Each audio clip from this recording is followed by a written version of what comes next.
What is going on, everyone? My name's Boit, and I'm back with some more Age of Mythology. The Titans action spawning in the right-hand side of the map in the blue color, playing as Set. His name is Matreiuss.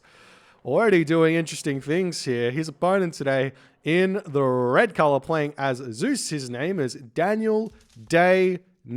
Now, I don't know who Daneil is, but he, at the time of this game, was rated above 1800, which means he is a strong player. If you can get to 1800 on Voobly, it means you are a very, very good Age of Mythology player. It's very difficult to do that. There's so many strong players all around here, but he is up against the terrifying presence that is Matreiuss. And Matreiuss is set at that. So we'll see how things are going to go. We did see that Matreiuss decided to delete his hyena right off the bat in order to get himself a really, really smooth early game here, allowing him to eat the hyena, then eat the cow with no kind of problems there. Converting deers here, he'll send them back home. This is a very, very risky opening that Matreiuss is trying here because he's playing against Zeus. And if Zeus finds this priest, Zeus is going to bolt it. And if Zeus bolts the priest, then you do not get any more of this hunt, which means you're going to have to build a granary and things are a little bit sad. But Matreiuss does have all the cows here at this point, so he's going to be fine, even if he does end up losing the priest at some point in the early game here,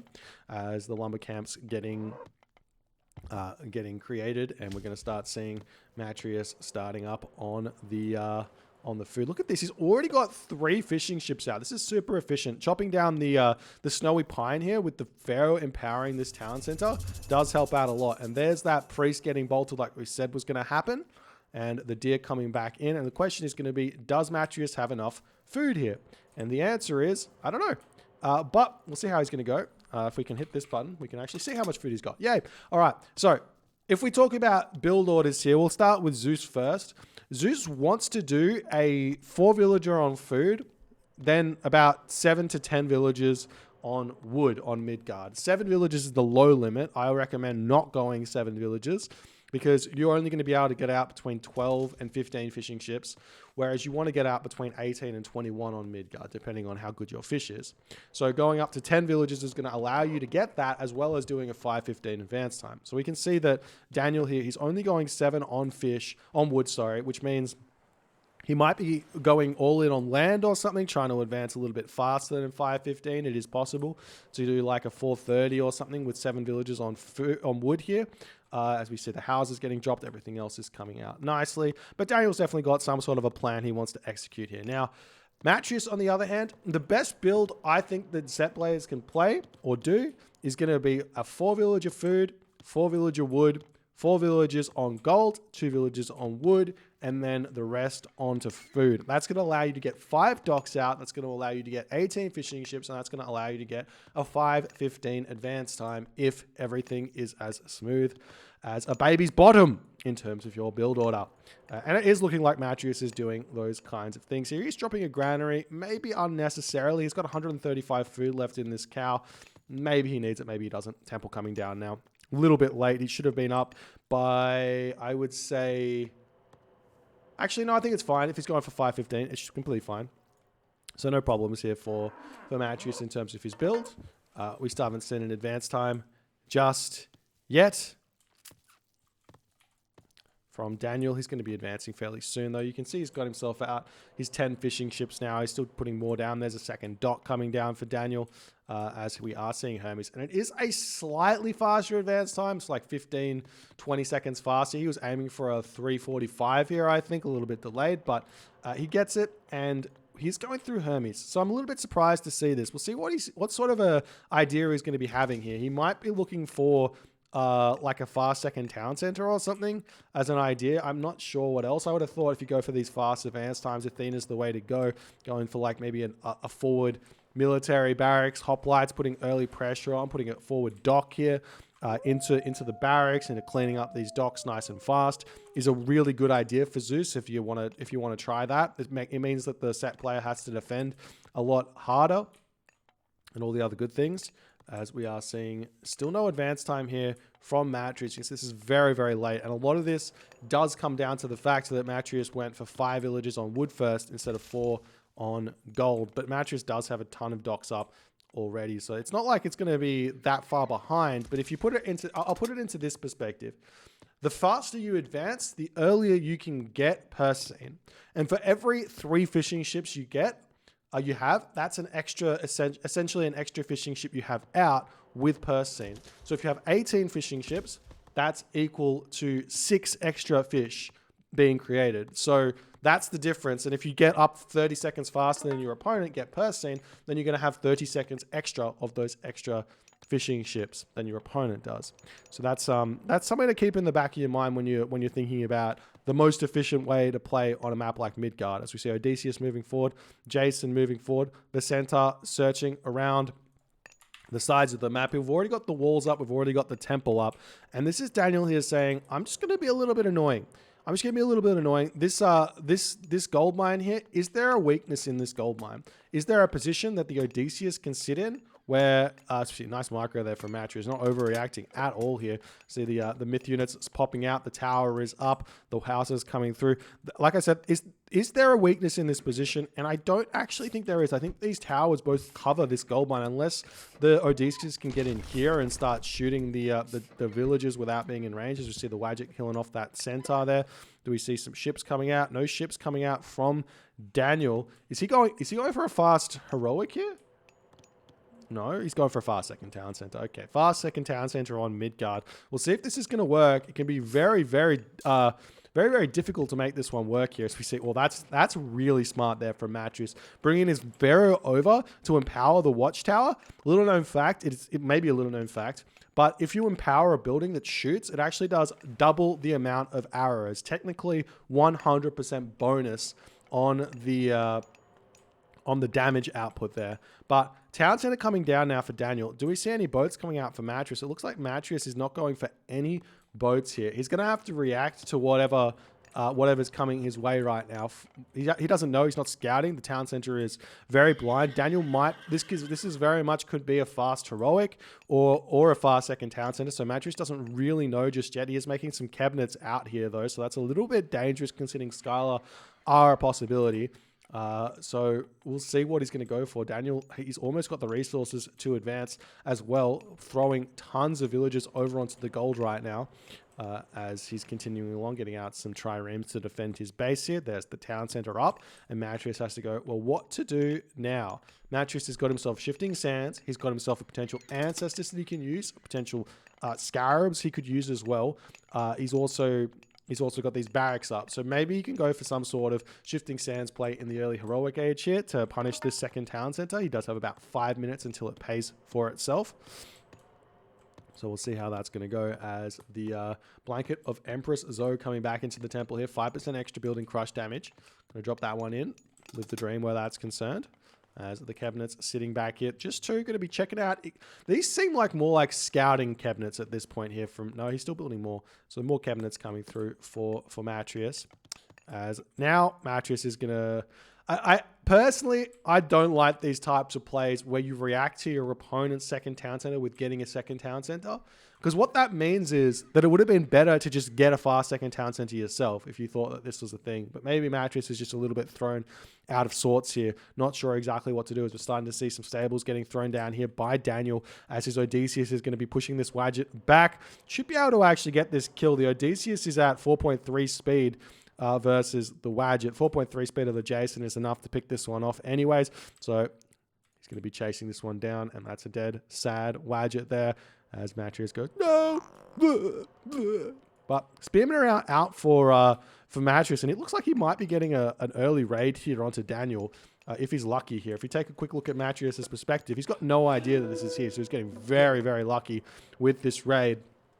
As he sees that one villager there, going to be hitting that, causing some problems. You see the raids on the cabinets pushing in here while the spearmen come in. Nice micro there, or reaction from Daneil. Going to pull that one back completely fine here. Daneil has a slight villager lead, so these villager kills that he's going to suffer here is going to make it possibly go in favor of Matreiuss in terms of the villagers. Actually, Matreiuss has got more fishing ships, so it's kind of him he's got the advantage here in this game. And Matreiuss is going crazy now. He's going to grab another town center in the classical age, going full spearman here. This basically means that Daneil needs to start making military barracks here, military academy, to start making hoplites. Once you see those spearmen, you realize, okay, my opponent's making classical units. What composition can he come up with? So it's some combination of spearmen, axemen, and slingers. So if you look at that and you go, what are you building? You say, well, the best, I could just build hoplites and spearmen and counter everything, right? Sorry, hoplites and hippocon and counter everything, because the hoplites will counter the spearmen, the cavalry will counter the axemen and the slingers. So making that kind of a army composition is completely fine here against this. But we are seeing Daneil going in with archery ranges, which also does counter the spearmen. But now Matreiuss can go slinger spearmen and deal with what Daneil's going to do, as we see leather frame shield coming in. That upgrade is a little bit of a funny one. Let's talk about this upgrade. It gives 10% extra pierce vulnerability, 20 favor, 200 wood. It's not an upgrade you should really be grabbing. It's better to get yourself copper shields than leather frame shield at this stage of the game. Maybe if you really want it before you get bronze shields, it can be a little bit better, but alas, we're starting to see the raids coming in. Daneil not paying attention. He's about to lose one villager. One does go down. Still Daneil not paying attention here. And now he reacts. Going to be losing another villager over here as the villagers are starting to shank away. Another villager going down over here. More villagers coming down on this position. This one here, very low HP. Another one potentially going to be going. This is a huge raid here. How does Matreiuss make this happen? He's raiding over here as well, going all out. Multiple different angles of attack here as the Toxotes started to kill off the spearmen on this position. The spearman over here does fall. We see the villagers coming in onto this gold mine, going to be taking this one. Not only that, we see Nephthys coming through for Matreiuss. He is not slowing down. We've got walls coming up onto this position. Matreiuss might be thinking about grabbing this third town center or going to the Mythic age here. A forward Migdol will be coming down very, very shortly. We see the armory coming up now for Daneil as he's now starting to throw down farms. You've got cows here. But he needs the farms because he's being pushed off of water. His cabinets, or trireme, I should say, are very much out of position here. Going for some raids onto Matreiuss, as Daneil's cabinets or fishing ships just going to be sitting idly by for the next little part of this game. The farms all over the place here for Daneil as he's kind of full in panic mode, as now we see Matreiuss doing what Matreiuss does best. He's going to be going for this settlement, grabbing this one for himself, and he's going to be going up to 4 town centers in this matchup. There's this weak point here where the only other gold mine is left. These villagers here are going to get sent off of this gold mine, as Matreiuss did give away that he was on this position, but he retreats immediately. It looks like Daneil wasn't paying attention. Going to be looking at the other gold mine. He might find the villagers over here. He does not. He's going to be leaving them back. Trireme over here need to get to it here in this game, as Matreiuss, we'll see what he's going to do. Is he going to drop anything over here? He is going to be dropping the Migdol, and there's going to be a handful of units waiting for him. This is a huge raid here for Daneil to be hitting as his units push in. Dead villagers everywhere. It looks like every single one of these villagers will be going down, as well as the Pharaoh. A beautiful raid there for Daneil. This one's going to help him get back into the game for sure, as we see Matreiuss dropping a Migdol stronghold right outside this archery range. Does Daneil spot it? Answer, yes, he does. As he clicks ceasefire here, we can see arrow ship cladding coming through for Matreiuss, as well as the marker getting dropped down. Daneil's going to be looking to go do some sort of Mythic Age Underworld here, but having to cast ceasefire here basically means that, well, what does it mean? It means that Ancestors is going to be able to be created or used, and this could be a very, very tough time for Daneil to defend against this one, because he does only have this gold mine here. He's got a little bit of gold left in his base, 218, so it's not going to help him out in the slightest here. As Daneil's retreating away here, we'll see how this is going to go. These Leviathan coming through, the triremes retreating away, the villagers over here. We've even got some giraffes coming into the fray here, as these units coming back for Daneil. He realizes where he needs to defend, but we see Hera coming through here for Daneil. This is a really, really smart. I mean, it depends on when Ancestors is clicked, but if Ancestors is clicked at any point close to when Hera comes up, then the Lightning Storm can come down and he's going to be completely fine here. But Daneil does need to throw down a fortress here, like immediately, so he can start making Heliopoli and pushing a town center or something like that. As the Trireme going to be fighting each other over here. The Cabinets do have 16 range now, as they've got arrow ship cladding. The Triremes over here going to be too weak to fight those at this point here. As now we see the Hippocon coming over here, searching for something to do. The Migdol stronghold is up, and Matreiuss is, simply put, just trying to stabilize over here, making sure all of his town centers are nice and safe. I'm a little bit, honestly, given what we've seen right now, I would have liked to have seen Hephaestus coming in for Daneil at this point, because if he gets Colossus here, then he can push back off of 2 town centers, no problem. Most of the time, Set struggles against. Most of the time, Set can win if he can. Most of the time, Zeus can win if he can hit a location where Set isn't with those siege weapons and get his 3rd town center back. So he's got himself the Underworld. He's got himself the Mythic Age. But we'll see if he's going to be able to make it work, as we're now starting to see heavy spearmen coming in. I'm sure Matreiuss is going to be heading Mythic Age fairly soon, getting access to a whole bunch of favor for Avengers potentially, or for those upgraded spearmen. We see the Medusa coming in. That's going to be a big unit there, as we're starting to see the siege towers hitting over on this location, hitting the gold villages over here. We've got a lot of population sitting idly by for both players with 18 idle population on the water. We'll see if that's going to be getting used anytime soon here, as the spearmen pushing through over here. We've got some mercenary cavalry coming out, as Matreiuss is just building. Is he just building a handful of these, or is they on auto queue? They're on auto queue here. Another Migdol stronghold coming up on this position, as we see the Hippocon coming through here. See the town center. The town center does not have masons. This does have fortified town centers, but it will go down very, very fast to a whole bunch of siege weapons or infantry or something like that. But Daneil seemingly looking like he just doesn't have what he needs here. He's starting to make Myrmidon, though. Those are going to be a really, really big help here, as he's trying to push forward. 2 Migdols hit, maybe too much for Myrmidon. As the spearmen circling around the back, they're going to be looking for a tornado or something onto this location. We do have to remember there is still ancestors here for there is still ancestors for Matreiuss, as the Carcanos sitting idly by, just like hanging around over here. Just this giant crab just saying g'day, as these buildings are slowly getting taken down over here, as Daneil is on the back foot. Starting to see the chariot archers taking out the Myrmidon over here, doing everything that they possibly can. We see the Medusa managing to snipe a war elephant there. That's actually quite significant. You probably don't want to be building those war elephants at this stage of the game against the Medusa, but I think he might have already had that one out there. As Matreiuss pulls back, Horus upgrades, might be able to afford just 1 when he hits the next stage. You might want to consider getting some more monuments up here, as the lightning storm does get thrown down. You can garrison into these siege towers here and block a lot of the damage, and that's an upsetting way to end the game here. Is Daneil, he's over here on this gold mine. He doesn't have any gold really at this point, and he's thinking, yeah, the game's kind of over here, but no attempt at a underworld. I feel like the idea here was kind of right in a way. I would have preferred to see Hephaestus, but go for a fortress here on this position, make Heliopoli, underworld, hit this town center, and then kill that lightning storm, take the town center, have 3 town centers to 3 town centers, push back through here, completely fine. There's no gold mines over here, which is the weakness of this. He really does want to take out this town center here, or this one, to get access to these forward gold mines here, but just doesn't happen here in this game. Matreiuss too strong, showing us how it's done with Set